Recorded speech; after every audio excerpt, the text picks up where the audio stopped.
Hello दोस्तों, स्वागत है आपका हमारी नई वीडियो में। हम आज ग्रेविटेशन से रिलेटेड एमसीक्यूज़ को देखेंगे, फिजिक्स के, जो हमारे यूके ट्रिपल एससी के जो 12th साइंस से रिलेटेड एग्जाम है उनके लिए बहुत महत्वपूर्ण है। तो आइए शुरू करते हैं। तो जैसा हमारा इसमें क्वेश्चन है कि एक वस्तु पृथ्वी का भार जो है उस पर 30 kg है, तो चंद्रमा पर भार क्या होगा। कोई ऑब्जेक्ट है, उसका जो हमारी अर्थ पर है जो वेट उसका 30 kg है, और जो हमें बताना है चंद्रमा पे कितना होगा। तो जो चंद्रमा पे होता है वो 1/6 हो जाता है। जो भी पृथ्वी पर होगा उसका 1/6 होगा। जो पृथ्वी पर यहाँ पे 30 है तो उसका 1/6 यानी 6। तो 6×5 = 30, यानी 5 kg उसका होगा। और जो ये किस कारण होता है, क्योंकि जो पृथ्वी पर हमारा गुरुत्वीकरण त्वरण होता है, ग्रेविटी, वो चंद्रमा पे जो हो जाती है वो 1/6 हो जाती है, G/6 हो जाती है। इसीलिए वेट पे भी प्रभाव पड़ता है। और जो वेट होता है वो होता है हमारा W = mg, mass into gravity. तो ये निकलता है ऐसे। फिर अगला देखेंगे बल यानी फोर्स। फोर्स इक्वस टू क्या होता है, हमारे प्रेशर के टर्म में बताना है। हम जानते हैं कि जो प्रेशर होता है P इक्वस टू जो होता है F/A। फोर्स है applied in per unit area, प्रति एकांक क्षेत्रफल पर लगने वाले बल को हम दाब कहते हैं या प्रेशर कहते हैं। इसका जो मात्रक होता है वो होता है हमारा पास्कल। पास्कल इसकी यूनिट होती है, या newton metre square, newton metre minus square, तो ये होती है इसकी यूनिट। तो हम यहाँ से निकाल देंगे दाब इंटू क्षेत्रफल, यानी F = PA, ये फार्मूला होता है। Pressure into area. फिर अगला देखेंगे, एक वस्तु का चंद्रमा पर भार 6 kg है, तो पृथ्वी पर उसका भार क्या होगा। हमने देखा है जो जो हमारा W' यानी जो चंद्रमा पे होता है वो W × 6 होता है, जहाँ पे W जो है वो हमारे पृथ्वी पर द्रव्यमान है या भार है, और ये चंद्रमा पर भार है। तो हम 6 से गुणा कर देंगे, तो W' जो आएगा वो आएगा हमारा 6 × 6, यानी कि 36 kg। यहाँ से निकाल सकते हैं। और अगर यहाँ पे हमें जो पृथ्वी का गुरुत्वीय त्वरण होता है वो 6 टाइम हमारे चंद्रमा के गुरुत्वीय त्वरण के बराबर होता है। ये भी एक क्वेश्चन बनता है। फिर किसी वस्तु का तैरना, यानी इस जो हमारी स्विमिंग होती है किसके नियम पर आधारित है। तो ये गुरुत्वाकर्षण से तो होगी नहीं, न्यूटन के गति के नियम से भी नहीं है। तो ये होती है उत्प्लावकता का सिद्धांत। ये आती है जो हमारा स्विमिंग के जो प्रिंसिपल होता है उसी को हम ये बोलते हैं, उत्प्लावकता का सिद्धांत। कोई भी वस्तु जो तैरती है तो उसमें यह नियम लगता है।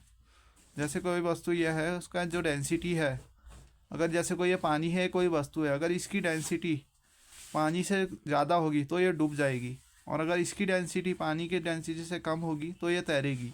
तो ये सिद्धांत बताता है। फिर अगला देखेंगे हम, गुरुत्वीय त्वरण यानी जी का जो मान होता है वो क्या होता है। तो जी का जो मान होता है वो 9.8 मीटर/सेकेंड स्क्वायर होता है। जो पृथ्वी होती है गुरुत्वाकर्षण बल लगाती है, गुरुत्वाकर्षण बल के कारण ही, यानी ग्रेविटेशनल फोर्स के कारण ही ये एक ग्रेविटी लगती है, एक्सेलेशन लगता है, जिसे हम गुरुत्वीय त्वरण बोलते हैं, ग्रेविटी। और इसका मान 9.8 मीटर/सेकेंड स्क्वायर होता है। और G = एक हमारा फार्मूला भी होता है, Gm/r²।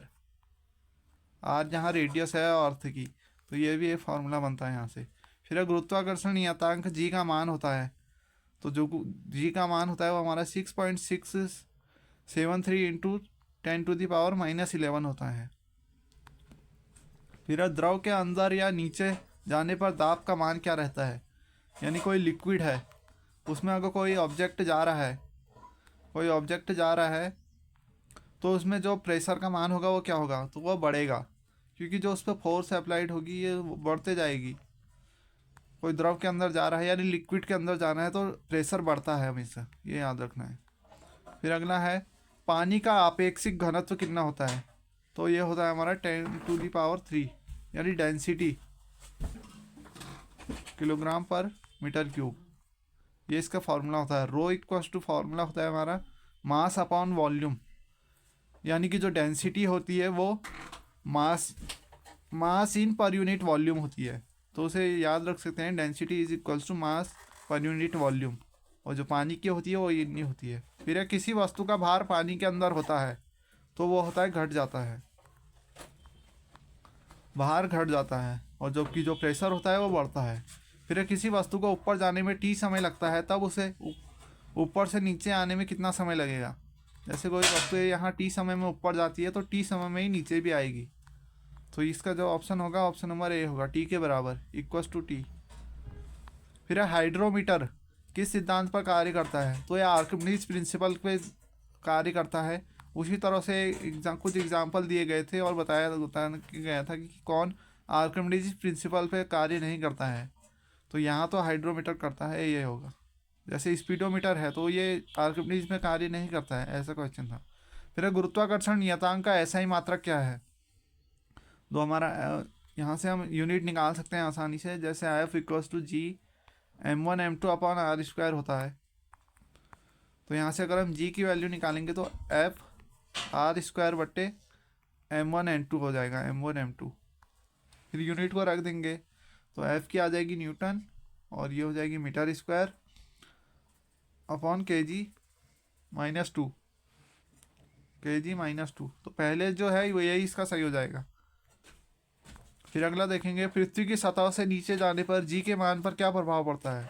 तो ये घटता है।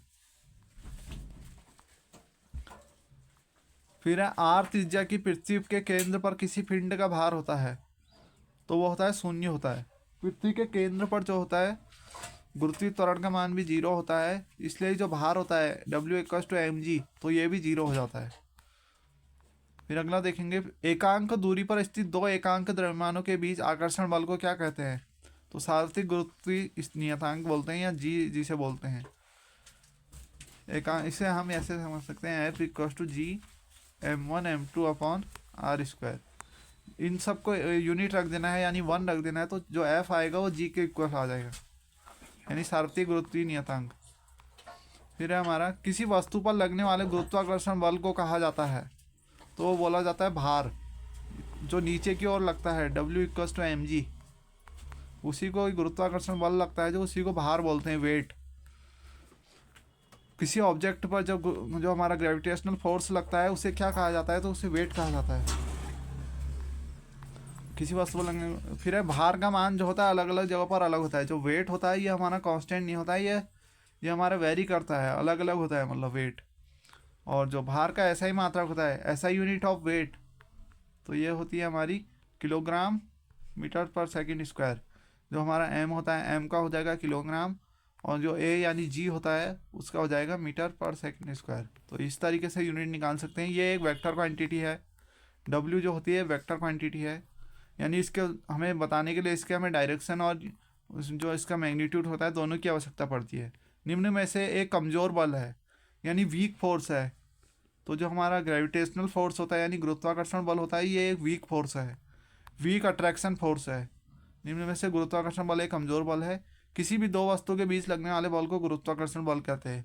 पृथ्वी में उपस्थित किन्हीं भी दो, ब्रह्मांड में उपस्थित किन्हीं भी दो पिंडों या दो मासों के बीच में जो बल लगता है उसे ही हम ग्रेविटेशनल फोर्स कहते हैं। और सार्वत्रिक गुरुत्वाकर्षण नियतांक या यूनिवर्सल जो ग्रेविटेशनल कांस्टेंट होता है जी, उसका जी कहलाता है। जिसका जो मान होता है वो होता है 6.6 into 10⁻⁻11 into newton metre square पर kg स्क्वायर होता है। यह एक क्या है? यह हमारी अदिश क्वांटिटी है, यानी स्केलर क्वांटिटी है ये। फिर गुरुत्वाकर्षण नियतांक जी का मान होता है, तो ये होता है हमारा, अभी देखा था हमने, 6.6 इंटू 10⁻⁻11 न्यूटन मीटर स्क्वायर पर kg स्क्वायर। या इसे ऐसे भी लिख सकते हैं, न्यूटन मीटर स्क्वायर और kg-2। और ये होता है गुरुत्वाकर्षण बल, जो एक वीक फोर्स है। दो द्रव्यमानों के गुरुत्वाकर्षण बल का लगना अनिवार्य है। गुरुत्वाकर्षण बल केवल आकर्षण है, जो हमारा अट्रैक्शन फोर्स है। और इसकी जो वीमा होती है वो होती है m-1 L3T-2। पृथ्वी वस्तुओं को अपनी ओर आकर्षित करती है, इसका कारण क्या है? तो यह है गुरुत्वाकर्षण फोर्स, ग्रेविटेशनल फोर्स के कारण अट्रैक्ट करती है। तो जो हमारी अर्थ होती है, जो ऑब्जेक्ट को अपनी ओर आकर्षित करती है, इसका कारण हमारा ग्रेविटेशनल फोर्स है। दो द्रव्यमान युक्त वस्तुओं के बीच गुरुत्वाकर्षण बल लगना अनिवार्य है। गुरुत्वाकर्षण बल केवल आकर्षण यानी अट्रैक्शन फोर्स है। गुरुत्वाकर्षण का मान फेंके जाने वाले वस्तु के द्रव्यमान पर निर्भर नहीं करता है, यानी जो हमारी ग्रेविटी होती है यह इंडिपेंडेंट ऑफ मास होती है, मास पर डिपेंडेंट नहीं होती है। फिर अगला देखेंगे, चंद्रमा पर आवाज़ क्यों नहीं सुनाई देती है? जब हम मून में जाते हैं तो वहाँ हमें किसी की आवाज़ नहीं सुनी जाती। क्यों नहीं सुनी जाती है? क्योंकि वहाँ जो हमारा है इन्वायरमेंट नहीं है, वहाँ पे हमारा वायुमंडल नहीं है, और जो हमारी जो ध्वनि तरंगे होती हैं यानी जो साउंड वेव होती है, ये हमारी लॉन्गिट्यूडनल वेव होती है। लॉन्गिट्यूडनल वेव होती है यानी जिन्हें अनुदैर्घ्य तरंगे कहा जाती हैं, और इन्हें चलने के लिए माध्यम की आवश्यकता होती है। Need a medium to propagation of a longitudinal wave. तो इनको हमारे करने के लिए एक मीडियम की आवश्यकता है, परंतु जो मून होता है वहाँ कोई हमारा मीडियम नहीं है, इसलिए वहाँ पे ध्वनि नहीं सुनाई दे सकती है। आवाज़ नहीं, ध्वनि बिना माध्यम के यात्रा नहीं कर सकती है। और ध्वनि निर्वात में भी एक स्थान, जो हमारी साउंड वेव होती है, ये हमारे जो बिना माध्यम के साथ या जो वॉक्यूम होता है यहाँ भी नहीं चल सकती है, इनके लिए मीडियम होना ज़रूरी है।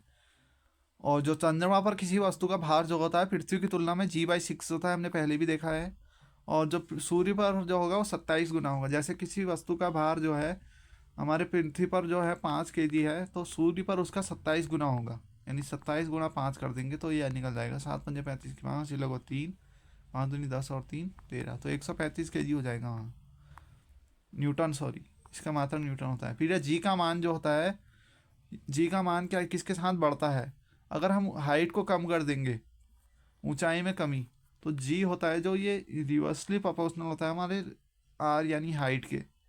तो जिस तरीके से हम ऊंचाई को कम करेंगे तो जो हमारी जी की वैल्यू होगी वो बढ़ जाएगी, और इसी तरह जब हम ऊंचाई को बढ़ाएंगे तो जी वैल्यू की कम हो जाएगी। दोनों एक दूसरे के इन्वर्सली प्रोपोर्शनल होते हैं। पृथ्वी की सतह पर पलायन वेग को यहाँ पे बोलते हैं एस्केप वेलोसिटी। पृथ्वी यानी हमारी अर्थ पे जो एस्केप वेलोसिटी होती है इसकी वैल्यू लगभग कितनी होती है, तो ये होती है लगभग 11.2 किलोमीटर पर सेकेंड। एस्केप वेलोसिटी एक ऐसी वेलोसिटी है जिससे हम किसी ऑब्जेक्ट को जब पृथ्वी से फेंके तो पुनः वो कभी वापस ना आए, तो इस वेलोसिटी को हम एस्केप वेलोसिटी कहते हैं। पृथ्वी की सतह पर पलायन वेग का मान लगभग 11.2 किलोमीटर पर सेकेंड होता है, और ये अलग अलग जो हमारे प्लैनेट होते हैं उनके लिए अलग अलग होता है। और पृथ्वी पर जो इसका फॉर्मूला होता है उसको किससे निकालते हैं, वी एस्केप इक्वल टू होता है √2GR, आर ही जहाँ पर रेडियस ऑफ अर्थ है। तो इसको अगर हम वैल्यू रखेंगे, जो हमारी रेडियस होती है डायरेक्ट भी पूछी जाती है, तो 6.4 × 10⁶ मीटर होता है। और जो पलायन वेग होता है यानी V escape equals to √2 time V orbital, ये भी एक बहुत रिलेशन है हमारा। जो कक्षीय वेग यानी ऑर्बिटल वेलोसिटी होती है √2 गुना होती है हमारे पलायन वेग के। जो जी का मान होता है ये पृथ्वी के केंद्र की ओर जाने पे कम होता है, यानी पृथ्वी के केंद्र की ओर जब जाएंगे तो हम ये जी की वैल्यू कम होती है, यानी सेंटर पे जब जाएंगे तो जी की वैल्यू कम होती है। जी का मान पृथ्वी के केंद्र की ओर जाने पर कम होगा। यदि पृथ्वी अपने अक्ष के चारों ओर घूमना बंद कर दे तो जी के मान में वृद्धि हो जाएगी, यानी जो पृथ्वी हमारी एक्सिस में रोटेट करती है अगर ये बंद कर दे तो जो जी होगी इसकी वृद्धि हो जाएगी। ये है इसका। फिर यह विषुवत रेखा पर न्यूनतम तथा ध्रुवों पर अधिक होता है। ध्रुवत यानी जो पोल होते हैं वहाँ पे जो जी की वैल्यू होती है वो सबसे ज़्यादा होती है, और विषुवत रेखा पर सबसे कम होती है। यदि समान द्रव्यमान के दो वस्तु को मुक्त रूप से ऊपर से गिराया जाए तो उनमें उत्पन्न त्वरण जो होगा समान होगा, यानी जी जो रहेगा सेम रहेगा, इंडिपेंडेंट ऑफ मास होता है। धरती की सतह पर मापने पर एक वस्तु का भार जो है 60 न्यूटन है, चंद्रमा पर कितना होगा, तो हमने पहले भी देखा है 10 न्यूटन हो जाएगा। चंद्रमा पर जो गुरुत्वीय त्वरण का मान होता है वो भी G' जो होता है G/6 होता है, तो इस तरीके से निकाल देंगे। तो उस वस्तु का द्रव्यमान क्या होगा जिसका भार पृथ्वी पर 196 न्यूटन है, हमें उसका वो बनाना है, मास बताना है। तो W जो होता है mg होता है, m हो जाएगा W/g। W यहाँ पे 196 है, G 9.8 है, एक जीरो बढ़ाएंगे और इसको कर देंगे तो ये 20 आ जाएगा, तो 20 kg इसका मास होगा, और मास जो है वो हमेशा सेम रहता है। तो ऐसे निकाल देंगे, यहाँ से फॉर्मूले रखेंगे तो 20 kg आ जाएगा। फिर वॉशिंग मशीन का कार्य प्रणाली निम्नलिखित में से किस सिद्धांत पर आधारित है, तो ये अपकेंद्रण पर है। दो प्रकार के फोर्स होते हैं हमारे, एक होता है सेंट्रीपिटल और एक होता है सेंट्रीफ्यूगल, यानी अपकेंद्रण और अभिकेंद्रण। अभिकेंद्र बल जो होता है वो होता है हमारे जो केंद्र की ओर लगता है, और जो अपकेंद्रण बल होता है वो हमारे बाहर की ओर लगता है, और जो इनका मैग्नीट्यूड होता है वो सेम होता है। अभिकेंद्र बल का उदाहरण है जैसे धागे पर त्वरण बल, अभिकेंद्र बल जो है वैद्युत आकर्षण बल, इलेक्ट्रोस्टैटिक फोर्स। फिर लट्टू को घूमना किस एक का उदाहरण है, तो ये भी हमारा सेंट्रीपिटल फोर्स का उदाहरण है, केंद्राभिमुख बल जो केंद्र की ओर लगता है। और जैसे क्वेश्चन भी पूछा जाता है, जब कोई गाड़ी आती है तो वो मोड़ों पर ऐसे झुक क्यों जाती है, बैंड क्यों हो जाती है, तो वो भी इसी फोर्स के कारण होती है। लट्टू को घूमना भी केंद्राभिमुख बल है। ये अपकेंद्र बल का एक काल्पनिक बल है, यानी इमेजिनरी फोर्स है। अपकेंद्र बल का परिमाण अभिकेंद्र बल के परिमाण के बराबर होता है, लेकिन दिशा जो होती है विपरीत होती है। ये बाहर की ओर लगता है, जो अभिकेंद्र बल होता है अंदर की ओर लगता है। एक वस्तु स्थिर चाल से एक वृत्त पर चल रही है, तो इसमें क्या होगा, इसमें अंदर की ओर त्रिज्य त्वरण त्वरण लगता होगा। जो इसमें जो वेग होता है उसकी डायरेक्शन बदलती रहती है, जिसके कारण उस पर एक जो त्वरण उत्पन्न होता है वो सेंटर की ओर लगता है। इसी को ही अभिकेंद्र त्वरण बोलते हैं। एक वस्तु इतनी चाल से वृत्त पर चल रही है, इसके अंदर त्रिज्य त्वरण लगता है। कोणीय वेग में परिवर्तन की दर कोणीय त्वरण कहलाती है। कोणीय त्वरण का मात्रक जो होता है ये कोणीय त्वरण होगा हमारा यहाँ पे, अल्फा जिसे बोलते हैं। और यहाँ कोणीय वेग ओमेगा की दिशा में परिवर्तन के कारण होता है। जो वही है वेग की दिशा बदलती है, इसके कारण होगा। फिर रबड़ के टायरों एवं सड़कों के मार्ग में बीच में घर्षण गुणांक 0.25 है। 20 मीटर त्रिज्या के वर्ग पर बिना पलटे कार चलाए जा सकने की अधिकतम चाल क्या होगी। तो जो यहाँ से हम निकाल देंगे, दो फोर्सों को इक्वल कर देंगे हम, तो जो म्यू एम जी होगा, यानी जो हमारा फ्रिक्शनल फोर्स होगा, उसे हम M V square upon R के इक्वल कर देंगे, यानी जो हमारा सेंटीमीटर फोर्स होता है उसके इक्वल कर देंगे। तो U M G equal to M V square upon R आ जाएगा। यहाँ से वी की वैल्यू निकालेंगे तो म्यू जी आर आ जाएगी। फिर वैल्यू को रख देंगे तो यहाँ पे √49 आ जाएगा। इस √49 हमारा 7 होता है, तो 7 मीटर पर सेकंड इसकी वैल्यू हो जाएगी। फिर है ये 1.96 मीटर लंबी डोरी को एक सिरे को 0.25 जो मास है कि गेंद को क्षैतिज वृत्त पर घूम रही है, तनाव जो है यानी टेंशन जो है हमारा 25 न्यूटन से अधिक होने पर डोरी टूट जाएगी। तो अधिकतम चाल क्या होगी, डायग्राम से समझते हैं। जैसे डोरी को घुमा रहे हैं, ये घुमा रही है और जो इसकी रेडियस है वो हमारी 1.96 मीटर है। तो यहाँ से वैल्यू को रख देंगे सीधे हम। तो जो फोर्स होता है centripetal F C equal to M B square upon R होता है। और जो वी यहाँ से हम वी स्क्वायर निकालेंगे तो एफ सी अपॉन आर आ जाएगा। 25 इंटू 1.96। फिर इसे सॉल्व करेंगे तो यहाँ से हमारे 2 जीरो बढ़ाएंगे, यहाँ ये आ जाएगा, 25 से 25 कट जाएगा, √196 आ जाएगा। और इसकी वैल्यू जो होती है 14 मीटर पर सेकंड होती है। फिर 500 किलोग्राम द्रव्यमान का ये पिंड 100 मीटर सेंटीमीटर त्रिज्या के वृत्त पर इनने कोणीय वेग से घूम रहा है, अभिकेंद्र बल का मान होगा, यानी हमें सेंटीमीटर फोर्स निकालना है। तो क्या दिया, हमें मास दिया है, यानी 5 kg मास है, रेडियस उसकी 1 मीटर है, ओमेगा यानी 2 रेडियन पर सेकंड है। तो एफ सी हमें निकालना है। एफ सी के दो फॉर्मूले होते हैं, एक होता है M B square upon R और एक होता है F C equal to M R omega square, M omega square R. और यहाँ वैल्यू को रख देंगे तो ये 20 न्यूटन आ जाएगा। फिर 100 ग्राम द्रव्यमान का ये पिंड 1 मीटर व्यास के वृत्ताकार मार्ग पर एन चक्कर पर सेकंड की दर से घूम रहा है। पिंड पर कार्यरत अभिकेंद्री बल का मान यह है, तो एन का वैल्यू क्या होगी। तो यहाँ से हम निकाल देंगे, जो मास दिया है वो हमें 0.1 kg दिया है, रेडियस हमारी 0.5 मीटर है और जो सेंटीपिटल फोर्स है वो 20 न्यूटन दिया है। तो यहाँ से हम सीधे वी निकाल देंगे। पहले हमें यहाँ से हमें दो रिलेशन निकालेंगे। पहले तो हम M B square upon R से वी निकालेंगे, वी हमारा निकल जाएगा 10 मीटर पर सेकंड निकल गया। अब हमें यहाँ से हमें जो आवर्ती निकालनी है, यानी एक चक्कर में कितना लग रहा है समय, या एक चक्कर कितना है, तो ये v equal to R omega होता है और ओमेगा इक्वल टू 2πn होता है। n जहाँ पे हमारी फ्रीक्वेंसी होती है 2πn इंटू आर, इसमें वैल्यू रख देंगे तो यह क्या निकल के आ जाएगा, n इक्वल टू 10/π। फिर यदि एक सरल दोलक 1 सेकंड में दोलन f है, यानी जो ऑसिलेशन f करता है, l उसकी लेंथ है, g त्वरण है, तो t का फॉर्मूला क्या होगा, टाइम पीरियड। तो टाइम पीरियड का फॉर्मूला होता है t इक्वल टू 2π√L/g। तो ये इसका सही हो जाएगा, ऑप्शन नंबर डी। फिर अगला देखेंगे हम, निम्नलिखित कथनों पर विचार कीजिए। तो इसमें बताना है कौन सा कथन असत्य है। तो गुरुत्वाकर्षण बल एक जब प्रबल बल है, ये गलत है हमारा बी। दो और 3 गलत हैं, ये गलत है। जो कि जो है वीक फोर्स है और अट्रैक्शन का है, प्रतिकर्षण नहीं है। फिर देखेंगे गुरुत्वाकर्षण के सार्वत्रिक नियम का प्रतिपादन किसने किया। तो ये बहुत आइजैक न्यूटन ने किया है। जो कैलकुलस है ये भी इन्होंने खोज की है। तो हमें बताना है निम्नलिखित कथनों पर विचार कीजिए, कौन सा कथन सत्य होगा।